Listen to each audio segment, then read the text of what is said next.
So did anybody check out the presidential address to Congress and the nation Tuesday, March 4th, 8 p.m., I believe? Look, I'm giving you a whole rundown.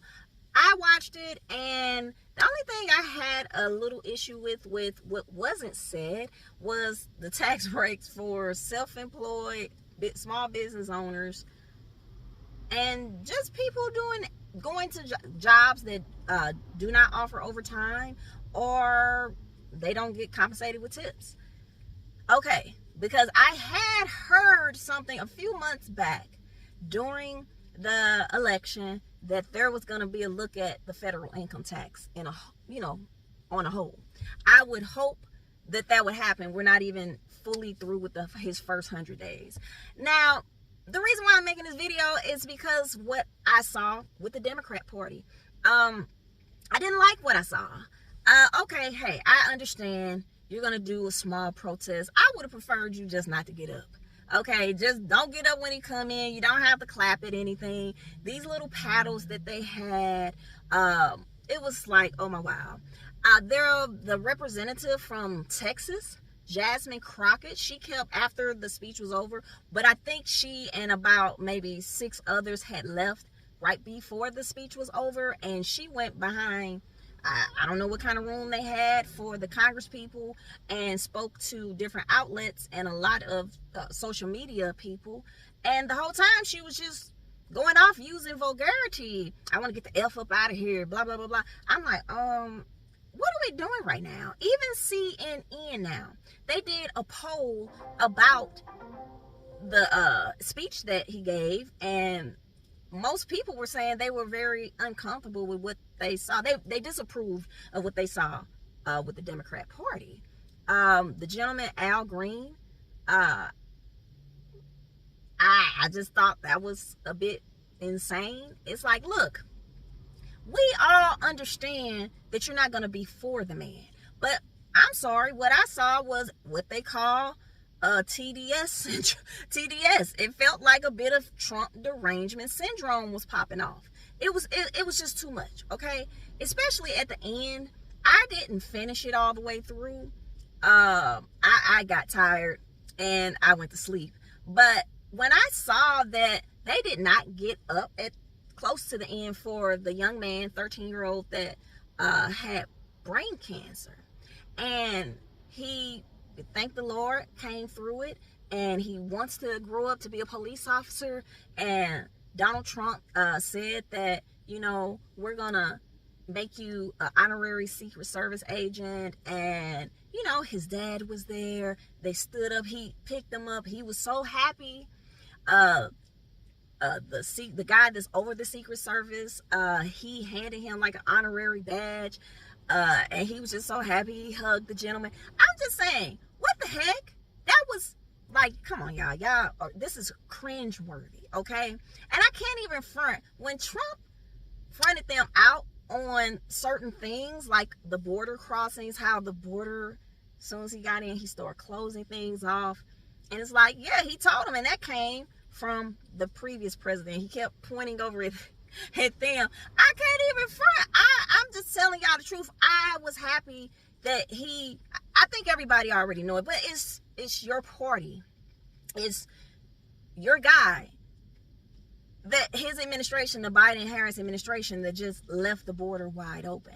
He had different people there that like accomplished different things. It to me, it was like a bipartisan situation. That little guy, the 13-year-old, what did he have to do with your hate and anger? Because the next morning, MSNBC, some lady is sitting on there talking about, I hope he survives, but that he said that he is okay with being a Secret Service agent. I hope he doesn't die. I was just like, what? Going into the Capitol, it was just too much, okay? Again, I get you don't like the man, but you're doing too much. You're doing too much. The American people want tax cuts.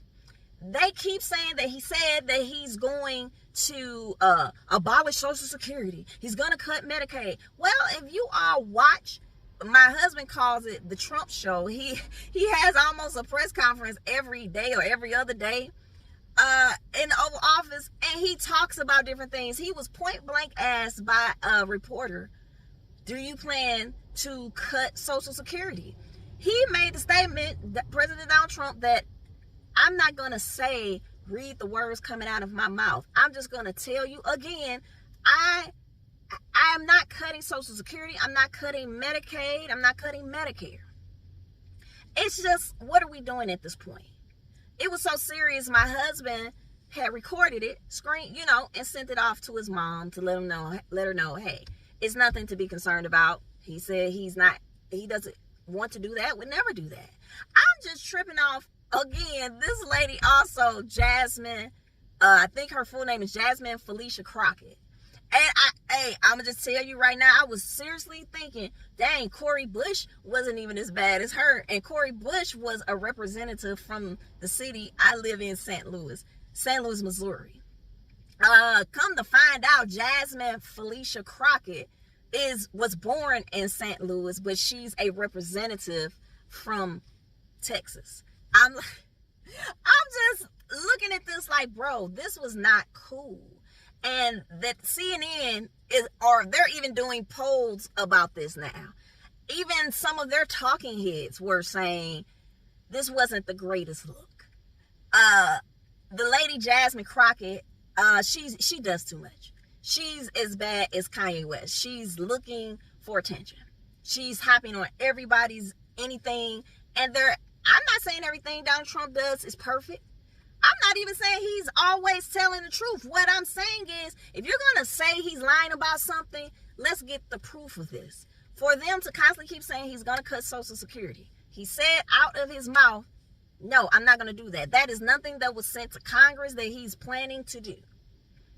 What he wanted was cut the taxes on tips, to cut taxes on Social Security, and to cut taxes on overtime pay.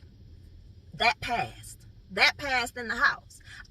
That's what I'm saying. If you're going to say it and stand on it, why stand on a lie and this weird stuff? So yeah, that was a cringe-worthy thing to watch. Again, I am not going to front. I did like that he pointed out that it is nothing that he can do to satisfy these group of people. Yeah, if you are a hateful human, what? I know this is a hateful situation when a little black young man, 13, fights brain cancer, wins, and you can't even clap for that. All they say the next day on one of these Trump deranged news programs is that they hope he doesn't die if he becomes a Secret Service agent and get murdered by one of the Trump supporters. I'm just like, this is not it for the Democrat Party. I'm just saying, I said I was not going to really talk politics like that for real on here, but that actually got on my nerves last night and this morning, seeing some of these people talk. I was just like, wow, we're just gonna lie and you're just gonna say this weird stuff about a 13-year-old who has dreams to become a police officer one day and super happy that he got an honorary badge from the Secret Service. You hope he doesn't die and get murdered by one of the MAGA people. I was like, oh, that was wild. That was really, really insane. But anyway, thanks for stopping in. Like, share, and subscribe for me. Leave a comment. See you on the next one.